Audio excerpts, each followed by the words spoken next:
Hola a todos y bienvenidos a la cuarta disección de la temporada. Esta vez recibimos a Gemma Requena, que es una persona realmente fascinante, tanto que voy a leer literalmente su presentación porque no quiero olvidarme de nada. Gemma predice tendencias y lidera procesos de definición de la visión para empresas u otras instituciones. Es embajadora de impacto positivo, no me digáis que esto no es fascinante, fundadora de NetHunting, docente, escritora, curadora de contenidos, investigadora, consultora estratégica en marketing, en innovación, en diseño del futuro, en sostenibilidad y equidad y transformadora social. Cuenta con 25 años de experiencia y formación en multitud de campos. O sea que con esta tarjeta de presentación supongo que ya todos tenemos claro que va a ser maravilloso lo que nos va a contar y seguro que nos va a inspirar y a dar muchísimas ideas para cómo afrontar el futuro de la mejor manera. Os dejo ya con Gemma.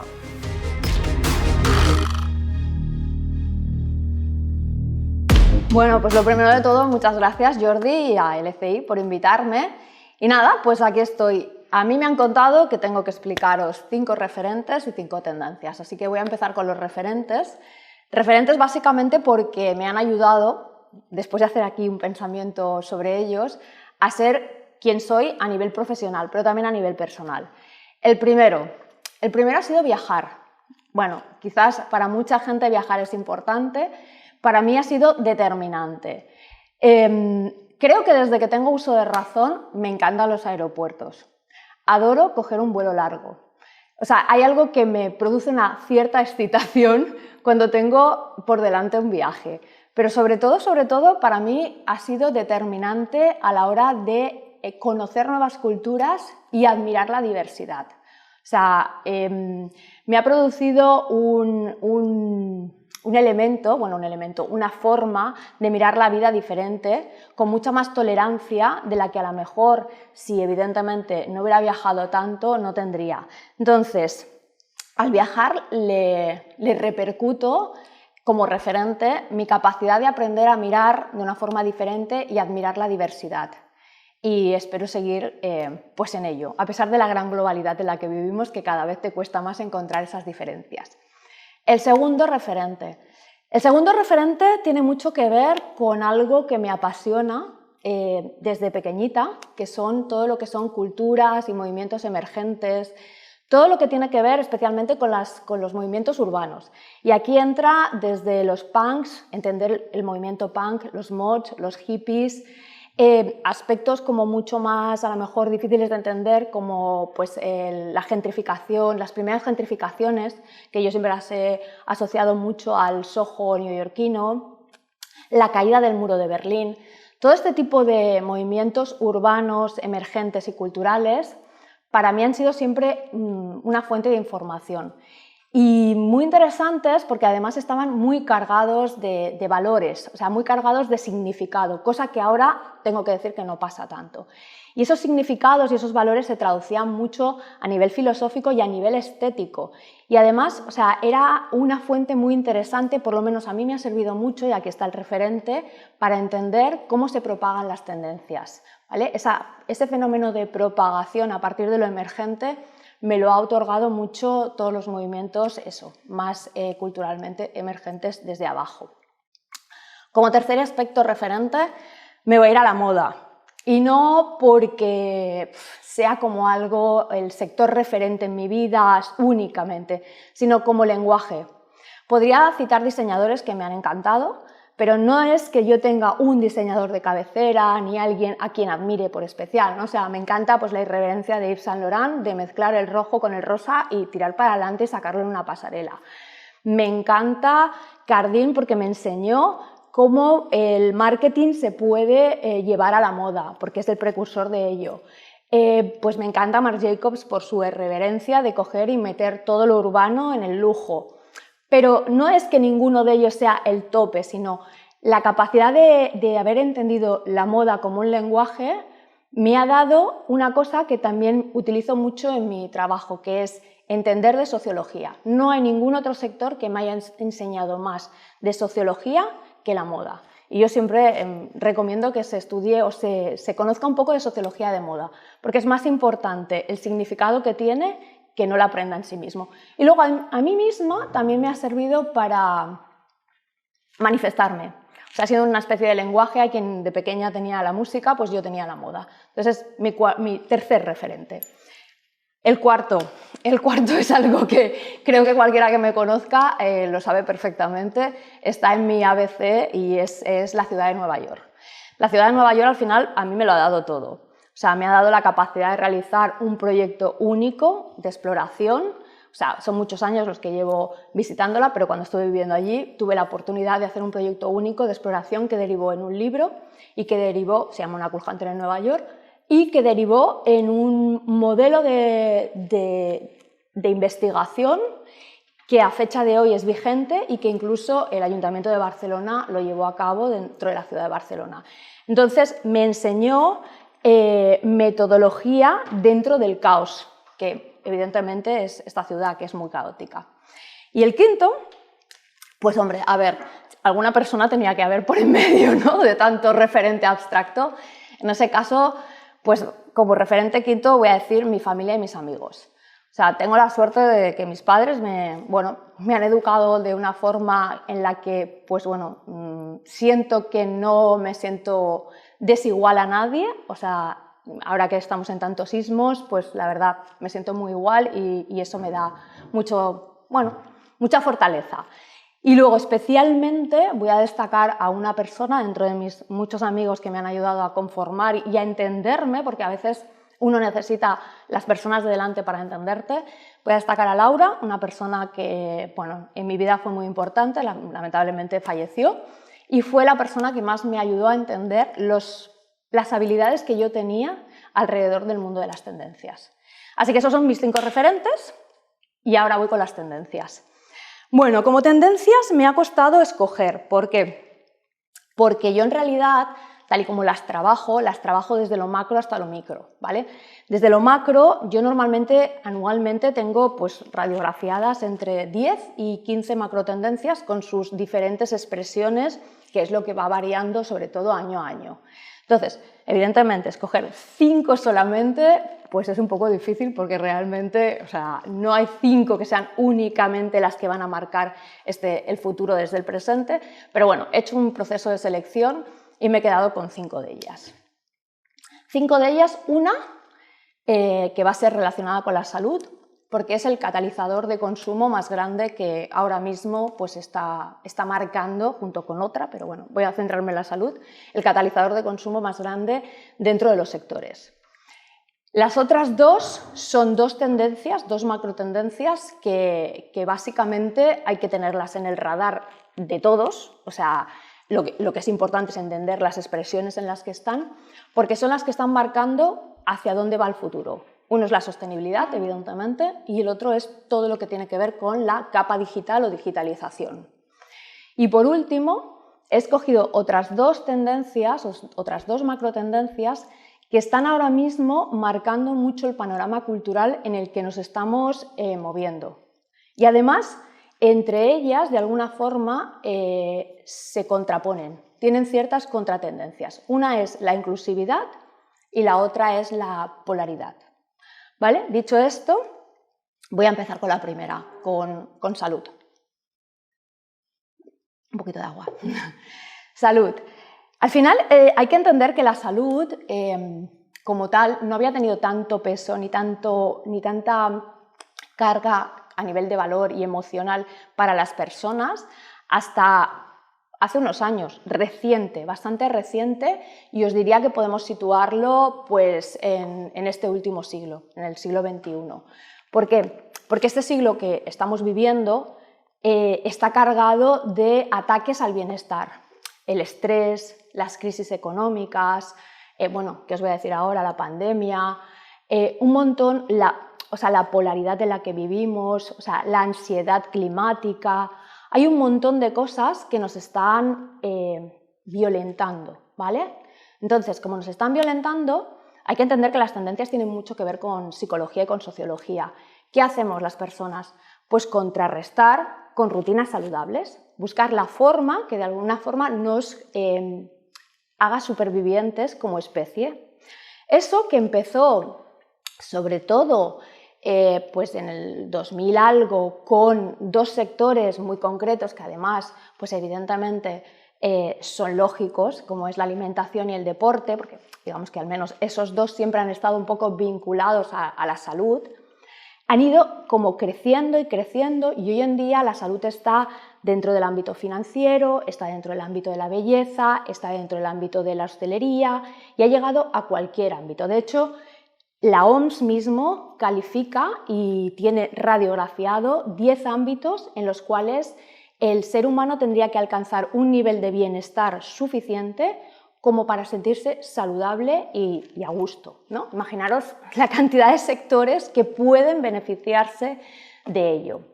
Dicho eso, pues evidentemente hoy por hoy tenemos ese aspecto, que es entender que es un catalizador sectorial muy grande, abarcando todos los sectores, pero así como tendencias más evidentes, y algunas pues bueno, no van a parecer como grandes sorpresas porque realmente las estamos viviendo todos, están, por un lado, todo lo que tiene que ver con la salud mental.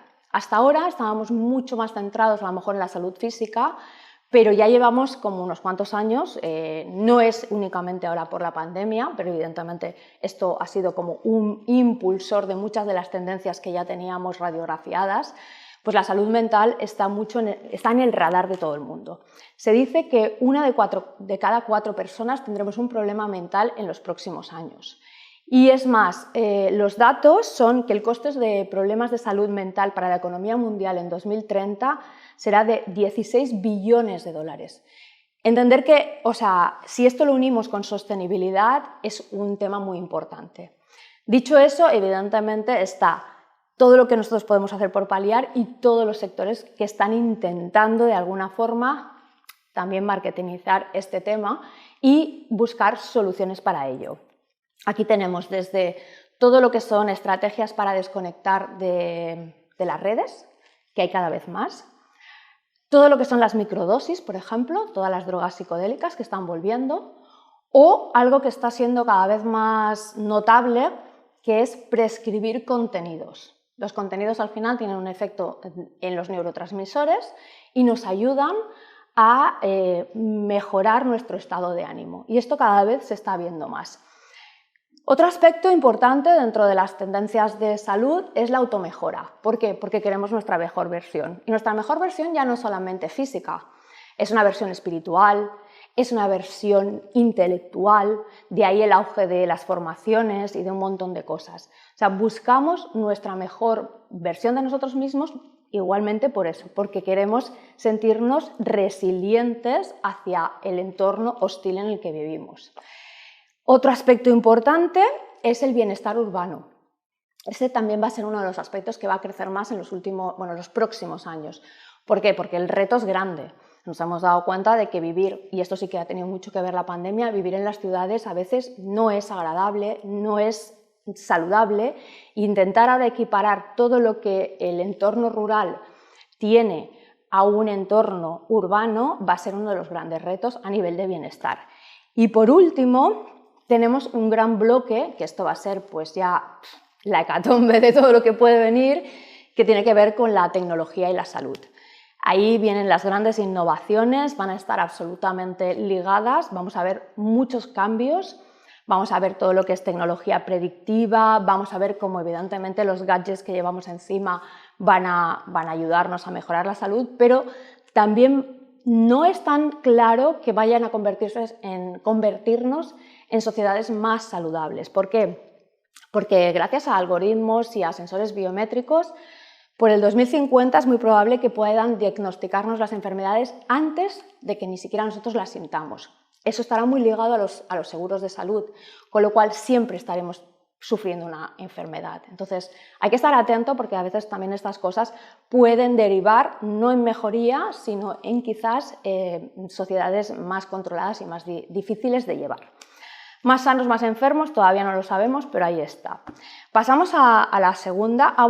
Os quiero comentar algún ejemplo, como por ejemplo Moodrise, es una aplicación que lo que hace es prescribir contenidos en función de tu estado de ánimo. O sea, es una forma de pues tener, pues, por ejemplo, paliar la depresión, la ansiedad, el aislamiento, y como os digo, de estas cada vez hay más. Empezaron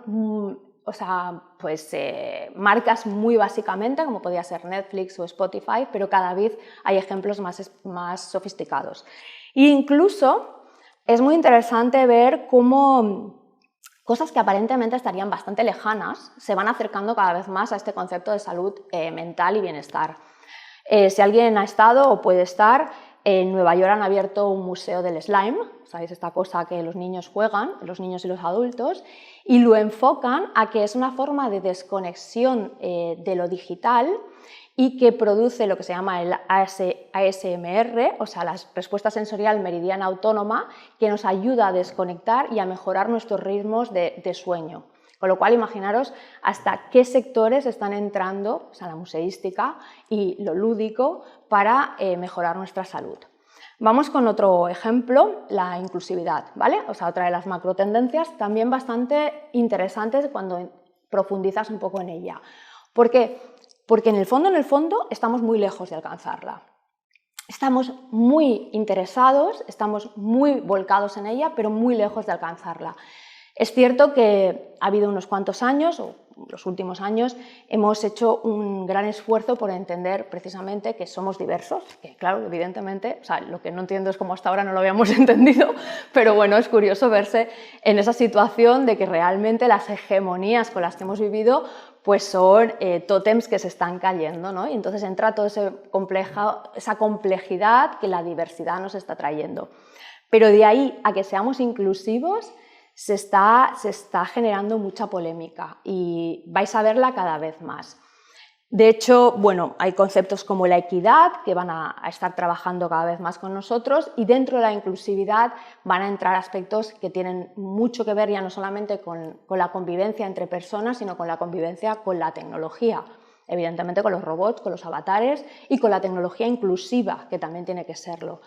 Aquí más o menos algunas expresiones importantes que estamos viviendo son las que de alguna forma más cercanas, las que todo el mundo estamos entendiendo, como la fluidez Z, esa generación Z que nunca ha sido más fluida que otras, que entiende que, bueno, que lo del género puede llegar a ser algo impostado. Bueno, o sea, es algo que también es discutible, pero, o sea, porque también la parte de la ciencia dice que es evidente que necesitamos saber por lo menos el sexo que tenemos, aunque el género queramos tener otro. Son muchas cosas a tener en cuenta, pero es muy importante y muy interesante ver cómo están evolucionando, porque además es un elemento que está ayudándoles a construir su identidad en un momento actual que nunca antes había sido tan de peso. Y luego tenemos otro aspecto importante, que es la inteligencia artificial diversa. Se está trabajando muchísimo para que tanto programadores como nosotros mismos, porque al final la inteligencia artificial es un bebé que está construyéndose ahora con nuestras palabras, no traspasemos los mismos sesgos y estereotipos que estamos teniendo con el lenguaje y con nuestros actos a esa futura inteligencia artificial. Pero la verdad es que, como os digo, ¿no? Es complicado, es una macro tendencia que cuando tú la analizas tiene muchísimas complejidades. ¿Por qué? Porque está generando una fractura muy grande a nivel social. Al final, en esa diversidad, lo que estamos haciendo es fragmentar la sociedad.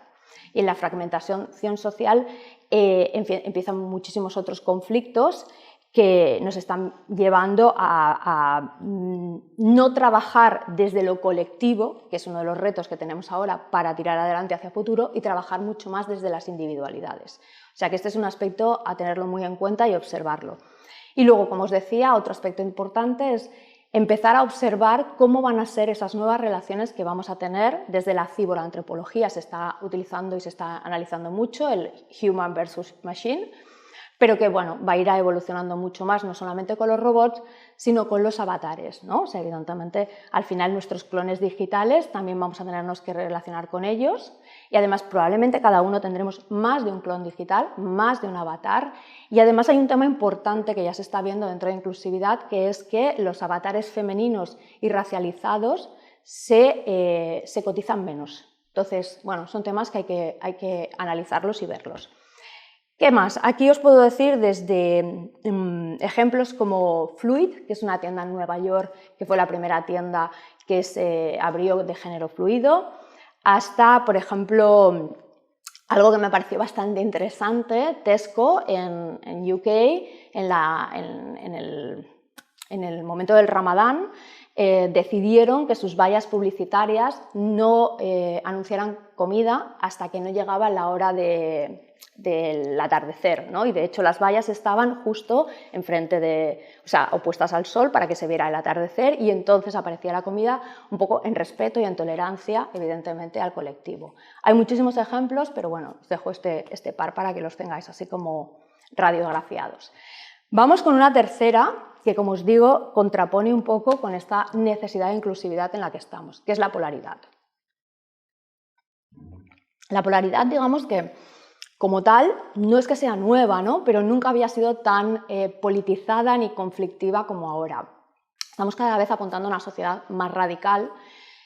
Otra cosa que quiero decir es bastante interesante, yo como siempre lo explico, es que las tendencias en sí mismas son neutras. Luego es nosotros, cuando las trabajamos en proyectos estratégicos, que podemos darles la dirección y la intencionalidad que queramos. Pero ellas en sí mismas son neutras y es interesante entenderlas desde la neutralidad.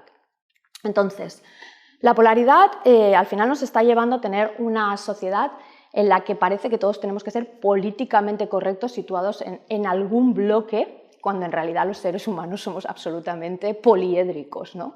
Y con miles de grises, pero hay una gran batalla cultural por la cual sobre todo las izquierdas y derechas están trabajando, y eso nos está llevando también a posicionarnos o obligarnos a posicionar.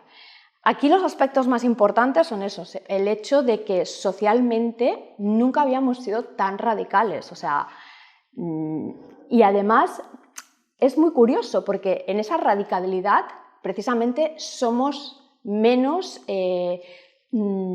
críticos. En el fondo nos da miedo decir lo que pensamos de verdad, porque hay un poder de la afirmación muy grande en el cual o tú te unes al grupo más grande o puedes ser cancelado, criticado y un montón de aspectos más que prefieres entonces callarte. Evidentemente el fenómeno de las redes sociales ha amplificado muchísimo esto, y no realmente manifestar lo que quieres. Esto va también muy unido a todo lo que se llama, evidentemente, como os digo, la batalla cultural y el fomento del discurso del odio. Aquí, pues mejor que explicarlo yo, creo que no hay mejor película que el Social Dilemma, que creo que, si no lo habéis visto, está en Netflix, y no es que me gusta hacerle ningún tipo de publicidad a Netflix, pero bueno, tiene documentales que están bien y que vale la pena verlo y entender cómo determinados colectivos ya estaban trabajando en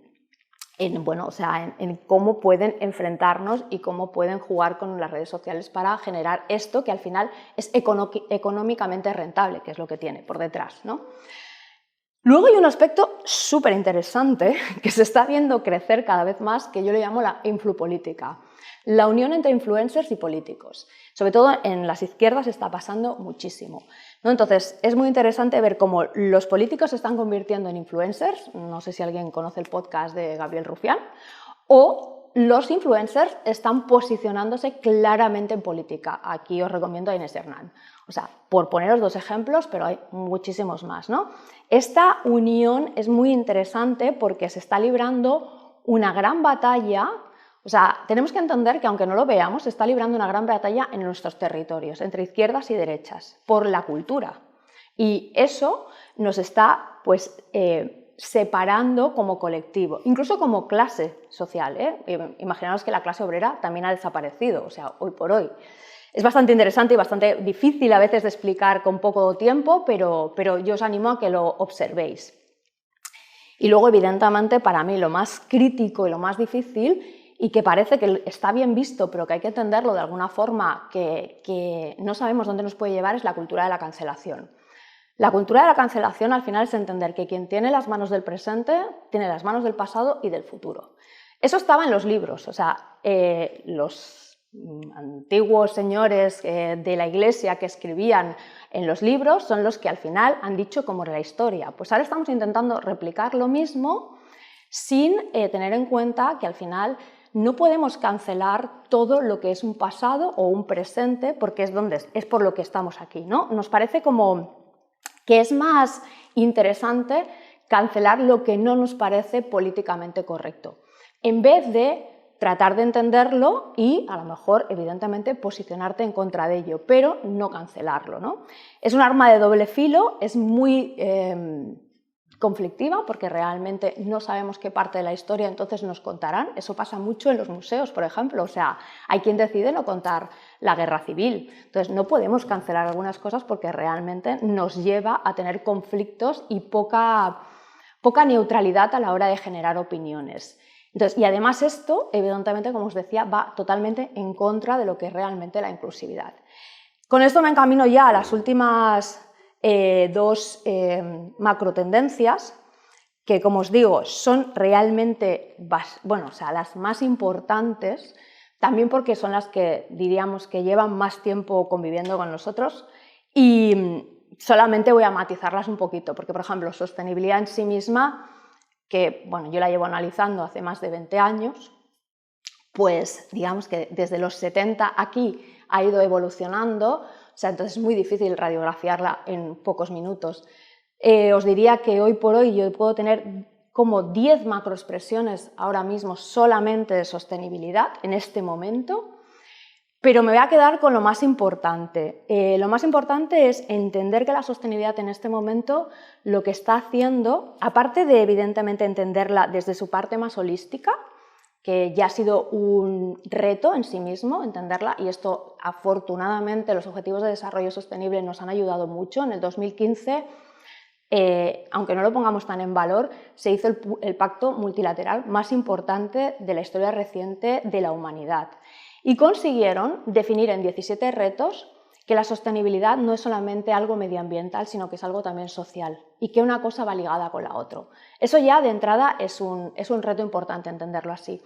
Pero a nivel de tendencias, todas las que de alguna forma están en el primer bloque hoy están más en el hecho de intentar mitigar el mal hecho, ¿no? Por decirlo de alguna manera, todo lo que ya hemos hecho, ¿no? Entonces ahí estaría todo el tema de la descarbonización de la energía, de la economía y muchos otros, ¿no? O, por ejemplo, lo que se llama el microethics, que es pequeños gestos que cuentan, muy ligado evidentemente con el consumo consciente, con las nuevas vergüenzas, el hecho de que nos dé vergüenza que gastar más papel de la cuenta, cartón, por ejemplo, en el e-commerce, o volar, una serie de cosas que están condicionando nuestras pequeñas formas de consumo para intentar contribuir a esa sostenibilidad. Pero luego hay toda una rama mucho más potente, o que tendrá más potencia en los próximos años, que son todas las tendencias que están vinculadas a la regeneración. A intentar de alguna forma no solamente llegar a ese límite o a ese cero net que se está aspirando, sino volver a recuperar un poco los ecosistemas y todo lo que podemos hacer de cara a recuperar el planeta. Aquí podemos encontrar infinidad de marcas trabajando con ello, infinidad de ejemplos, desde Unilever, desde Everlane, marcas que han trabajado mucho la transparencia, la trazabilidad, el Vision Loop, que es un poco la circularidad, el Price Transparency, porque también de alguna forma te ayuda a entender de dónde vienen los productos, todo lo que es el tema de trazabilidad, como he dicho, sellos y certificaciones como B Corp. Patagonia está trabajando en la agricultura regenerativa, hay marcas que están trabajando con tecnología, la trazabilidad de lo que son los materiales, como por ejemplo el algodón, como os digo, todo el tema de nuevas vergüenzas desde el fly scam. O sea, hay infinidad de ejemplos que nos están ayudando a entender hacia dónde apunta esto.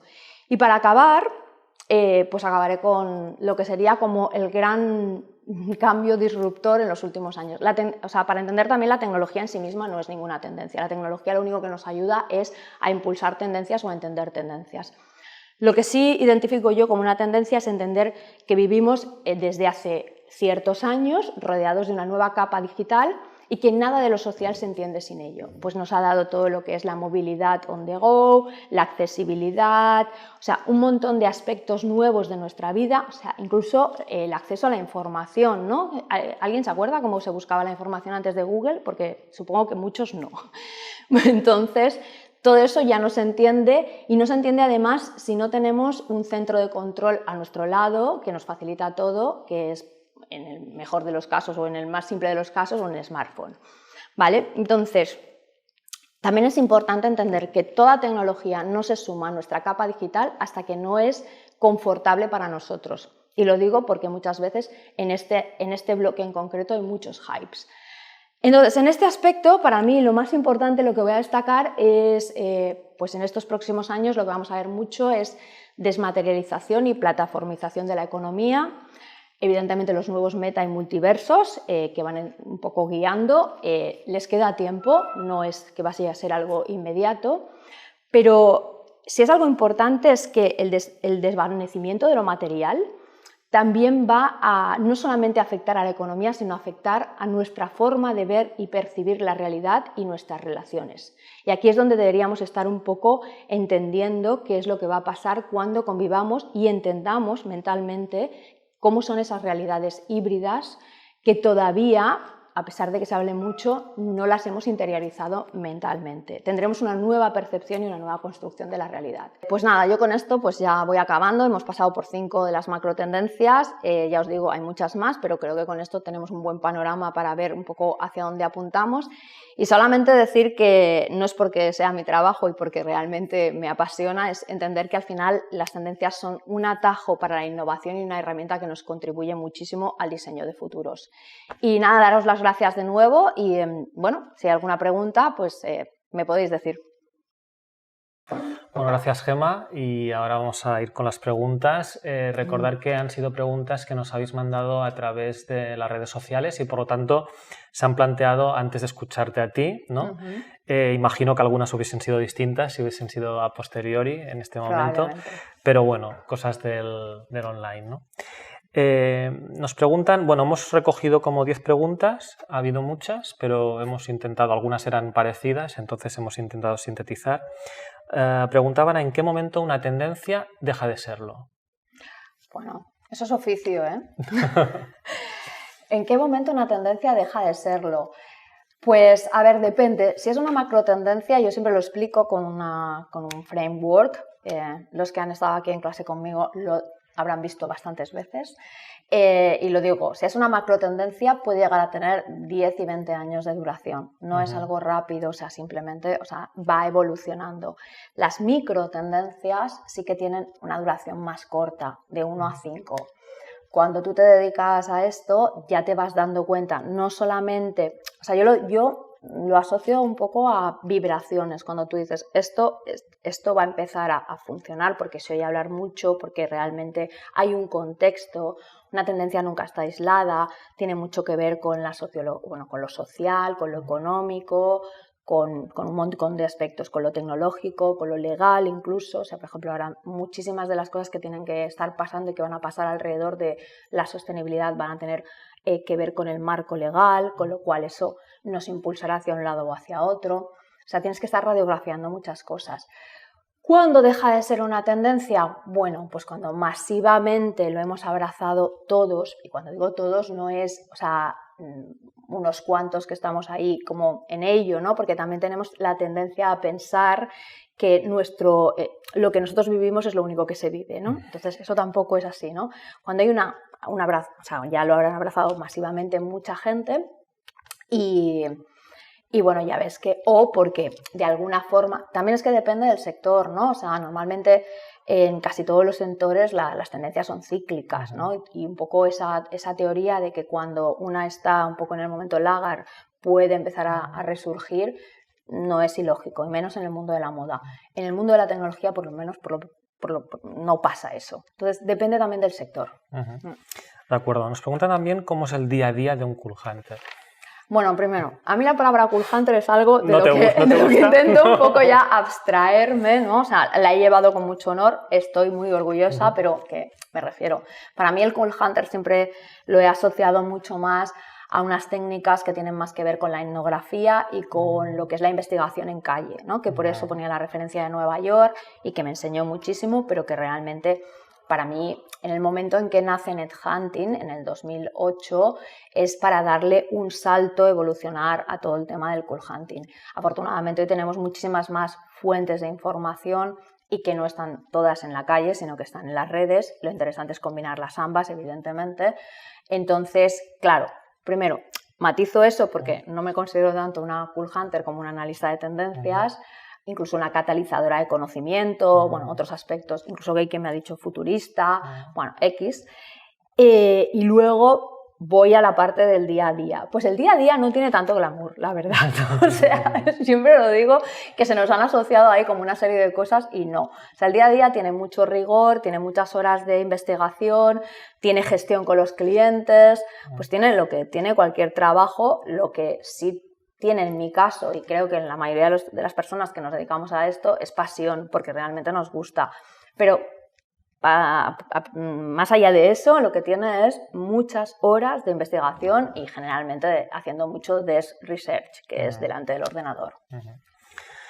También nos preguntan por qué hay tendencias que desaparecen y vuelven al cabo de un tiempo. Bueno, en moda está, pues quizás es más claro. O es que en realidad nunca se han ido del todo. Necesitaría un ejemplo para entenderlo. O sea, es difícil que se lo podamos pedir. Sí, es que si no tengo un ejemplo, pues puedo decirte pues porque era un hype, por ejemplo, porque no tenía contexto. Pongo el ejemplo de Second Life, que ahora mismo sería súper exitoso y en su momento no lo tenía porque no tenía contexto. Pongo el ejemplo de la moda, que es cíclica. O sea, depende de... Cuando hay un ejemplo te lo puedo explicar mejor, pero hay varios factores y varias razones por las cuales eso pasa. Ahora se me ocurre a mí, pero podría parecerse a la tecnología a veces, en el sentido de que quizás alguna tendencia empieza a nacer en algún punto o dentro de algún colectivo antes quizás de que sea su tiempo. Y entonces aquello queda un poco congelado o dice la gente, bueno, mira, aquello ha sido nada y luego al cabo de un tiempo vuelve y entonces sí que... Bueno, es que me he referido a ella antes. O sea, cuando hablo de las curvas de las tendencias, siempre hago la referencia de que la tecnología no sigue la misma curva que el resto de sectores. Entre lo que es lo típico de innovadores, early adopters, hasta que realmente llega a la masa, hay un salto que en el resto de sectores no pasa. Hay un libro que habla de ello, se llama The Chance, no me acuerdo exactamente del título, pero ciertamente por temas económicos, por temas de adopción de la tecnología, por temas generacionales, hay muchos aspectos que hacen que realmente entre el grupo pionero y la masa haya un periodo mucho más grande de adopción o de propagación de las tendencias de lo que pasa en otros sectores. ¿Cómo afecta el contexto social a la propagación de una tendencia? Todo. En todo, o sea, ¿no? todo. Ahí no puedo decir nada más que todo. Internet nos da acceso a una gran cantidad de información, algunas informaciones relevantes, otras no y otras falsas. ¿Esta herramienta favorece o dificulta tu trabajo? Entiendo que básicamente lo deben preguntar por las noticias falsas, Sí. No, entendido. Cuando hago metodología lo explico. Evidentemente, de toda la vida, o sea, hemos descubierto la sopa de ajos, tenemos fuentes primarias y fuentes secundarias. Hoy tenemos una cantidad de fuentes secundarias brutales, de las cuales evidentemente, afortunadamente, vivimos, pero bueno, aparte de habernos generado muchísimo FOMO, que eso lo he vivido desde hace mucho tiempo, pues hay una gran superabundancia y muchas fake news. Esto es un tema que siempre le digo a todo el mundo, hay que tener una labor de curaduría, ¿vale? O sea, primero, es de las cosas que te ayuda más el trabajar en tendencias, tratar la información. Entonces, evidentemente que cuando tú identificas algo, a la primera de cambio no lo sacas, o sea lo vas contrastando, vas viendo que hay ciertas fuentes que son relevantes para ti o fidedignas para ti y que eso tiene una consistencia.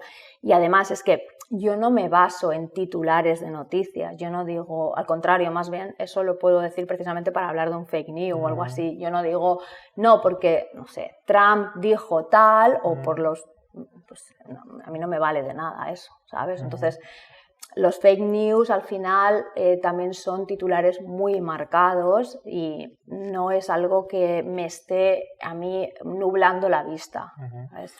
Se me ocurre, estarán muy relacionadas con la tendencia de la polaridad, ¿no? Total. ¿No? Quiere decir que... Sí, pero lo interesante ahí no es analizar qué dicen unos o qué dicen los otros, sino analizar el fenómeno de por qué está pasando eso. Entonces, cuando tú pones encima de la mesa eso, entras desde una perspectiva diferente. Y entonces ayudas estratégicamente, no solamente a entenderlo, sino a, desde el presente, empezar a trabajar algo, porque evidentemente, como os decía, las tendencias pueden ser neutras, pero unas nos pueden ayudar a irnos hacia mundos mucho más distópicos que otros. Y como eso está por construir, pues pongámosles un poquito de cabeza y voluntad, ¿no? Dicen también, ¿cómo mides si una tendencia tendrá mayor o menor impacto en un entorno concreto? Yo no mido nada. No mides nunca. No. Presentas simplemente. Yo no mido, yo no trabajo con números, eso lo he dicho muchas veces. O sea, mi trabajo, en algún caso concreto, o sea, yo también explico que una cosa es cómo analizo yo las tendencias y luego cómo hago un proyecto, ¿vale? Con lo que tengo en mi banco de información hago los proyectos. Si el proyecto, por lo que sea el cliente, quiere que alguna tendencia, algún aspecto se valide con un estudio cuantitativo, se encarga el estudio cuantitativo, pero yo no lo hago. De acuerdo. En un contexto tan marcado por los contenidos digitales, ¿crees que las redes sociales han perjudicado, en cierto modo, a los portales de tendencias o ambos pueden coexistir? Bueno, es que las redes son portales de tendencias ahora. Ya, sí, claro. O sea, me refiero, o sea, para los que llevamos mucho tiempo en esto, pues hombre, igual con un poco de nostalgia miras para atrás, bueno, es que la nostalgia es muy, muy bonita siempre y más en momentos críticos, y nos acordamos de aquellos blogs de moda, de streetwear y yo qué sé, que empezaron a salir, pues no sé, a principios del 2000, 2000 y algo, ¿sabes? Y eran súper chulos y tal, y habían unos cuantos, y te ofrecían la posibilidad de ver lo que llevaba la gente en Estocolmo sin haber ido a Estocolmo. Pero claro, eso se ha ido multiplicando, diversificando y al final son las redes sociales las que están reflejando ahora eso. Lo que es más difícil es escoger qué te interesa de todo eso. Bueno, los grandes portales que aún siguen, ¿no? Y que aún mantienen, quizás es que el valor que aportan es que ellos hacen el trabajo, ¿no? Quizás ¿no? Que tendrías que hacer tú si te dedicas a mirar todas las redes. Sí, yo creo que es una buena fuente. Si vamos, depende de qué portal, si te gusta, si te crees lo que dice, pues evidentemente ya te hace un trabajo que igual de la otra forma tienes que hacer tú. Un filtrado. Sí. ¿Por qué crees que cada vez más empresas de todos los sectores recurren a analistas de tendencias para anticiparse a su competencia? Porque no hay más remedio. O sea, no, a ver, es una de las cosas también bastante obvias, ¿no? O sea, para mí fue como, el ABC, las tendencias no son de la moda, las tendencias son de la sociedad, por tanto, en el momento en que todos los sectores, por dos aspectos, primero, cada vez están todos los sectores más pegados a estilo de vida, ¿vale? No venden solamente un producto, también venden sus commodities y una serie de cosas y sus valores, pues necesitan entender a la sociedad, el estilo de vida, pues para conectar con eso es la parte de conexión, de comunicación, para conectar y esta parte de engagement con el consumidor. Y luego porque vivimos en un mundo cada vez con más incertidumbre, ese VUCA famoso, y que evidentemente por otro necesitas la única materia prima que te sirve para entender hacia dónde vamos, que son las tendencias, para poder de alguna forma estar un poco con la mirada, bueno, con un piececito o con un dedito o con algo por delante. Trend Forecaster, ¿se nace o se hace? Preguntan. Se nace y se hace. Las dos cosas. Las dos cosas. ¿Qué 3 cualidades imprescindibles debe tener un buen analista de tendencias? Bueno, mira, se nace y se hace. O sea, yo sinceramente creo que tienes que tener unas habilidades como el que nace pues para, yo qué sé, para desarrollar una carrera en ciencia o en químicas, o sea, pues yo no las tengo. No me pesa, tampoco es lo que hay y no me siento mal por ello, ¿no?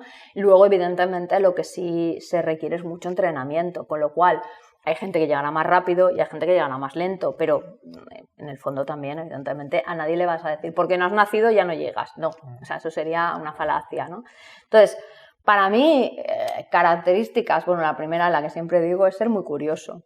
diría que casi cotilla, o sea, un poco interesarte casi por todo lo que te rodea, ¿no? Tenerlo como una mirada inquieta, una mirada de niño, ¿vale? Luego, mucho rigor, aunque no lo parezca, o sea, mucha constancia y mucho orden, o sea, es también de las cosas que más explico, o sea, si tú no tienes la misiva en tu cabeza de que cuando quieras buscar algo que has visto no lo vas a encontrar fácilmente y relacionado ya con lo que querías, pues ya no te vale. Entonces, esas tres diría.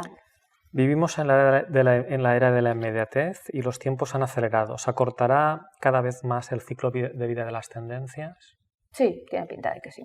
¿Sí? También depende de qué tendencias. O sea, las macros no, las micros es probable que sí, también depende del sector. O sea, sí que es verdad que también depende de lo que cada uno entienda por tendencias. Si las tendencias las vamos a sacar como el Nike Loose de TikTok, pues si entendemos eso como una tendencia, pues entonces claro.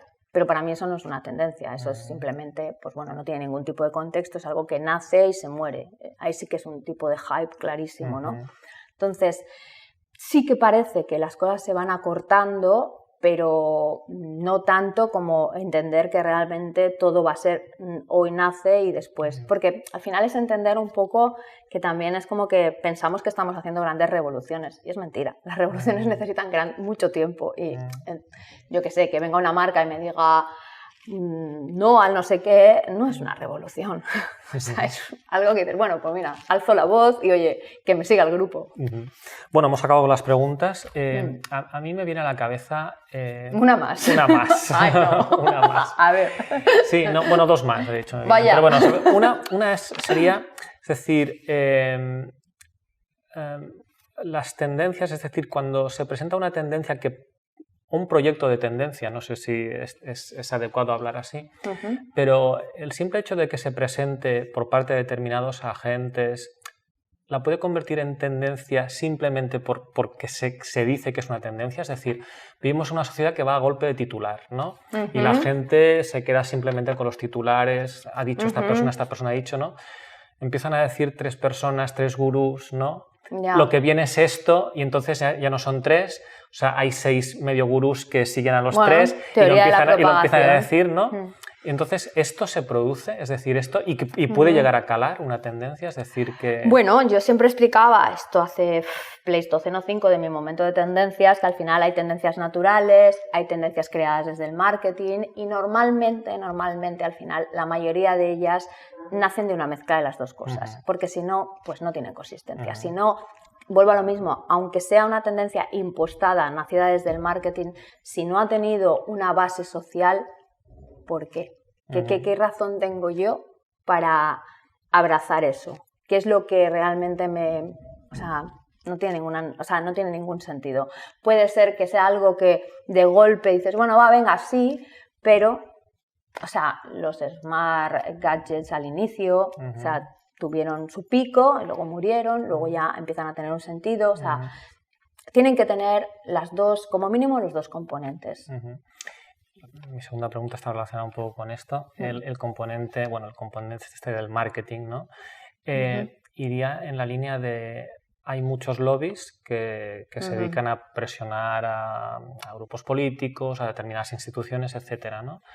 ¿Hay una presión por parte de determinados sectores sobre los analistas de tendencias o las grandes agencias que presentan cada año o cada periodo? Lo desconozco porque no soy una ¿Tú no lo has vivido? Yo no lo he vivido. A mí nadie me ha presionado para que... O sea, más bien al contrario. Yo he tenido proyectos que por no entrar las tendencias al principio me he encontrado con ideas de agencias de publicidad o de X que lamentablemente he tenido que tumbar porque no estaban encajando con lo que la radiografía de tendencias te decía. Entonces, a mí no me ha presionado nadie. Ahora, que haya alguien que le esté presionando, pues yo no puedo saberlo, ¿no? Evidentemente que al final los lobbies de presión funcionarán, pero no sé si funcionan tanto en el mundo de las tendencias. Funcionan en otras cosas que a lo mejor pueden derivar en generarse una tendencia. Todos lamentablemente estamos viviendo la resaca y el momento de la matanza que ha habido en Estados Unidos y todo el lobby que hay detrás del sector y el negocio de las armas. pues no sabemos si de ahí crecerá una tendencia contra ellas mucho más grande de lo que hasta este momento, o al contrario, porque normalmente los datos afirman que cada vez que hay un momento de estos crece la venta de armas. Entonces, el lobby puede hacer algo. ¿Cómo responde la sociedad? Es donde tenemos que estar mirando. Bueno, lo del pico de compra de armas es muy interesante porque se produce siempre, pero dicen que la razón es porque ellos creen que se van a prohibir las armas o que va a haber una restricción, ¿no? Entonces es casi que ellos mismos son conscientes de... Bueno, porque es una sociedad que en el aspecto del bienestar el arma está. Sí, sí, el de la protección. Y para mucha gente es cultural eso. Es total, una cuestión también sí. Bueno, es que luego también ciertamente hay un tema de globalizar las tendencias, o sea, nuestra cultura no es la misma que la de ellos, ni la misma que en Latinoamérica, o sea, podríamos ir hasta cosas muy, muy micros, pero bueno, en general trabajas desde lo macro y luego ya cuando tienes un tema pues más concreto intentas observar esa cultura y esa sociedad, porque, bueno, evidentemente pues no somos iguales todos. Afortunadamente también. Bueno, podríamos hablar en 1000 años, ¿no? Te podría ir preguntando sin parar, pero bueno, tenemos que ir terminando. Muchas gracias a todos por habernos acompañado también en esta Dissections, que ya es la penúltima de temporada. Y bueno, hasta la próxima, que va a ser el 20 de julio con Natalia Heredia, muy interesante también. No os perdáis la última. Hasta luego. Hasta luego, muchas gracias.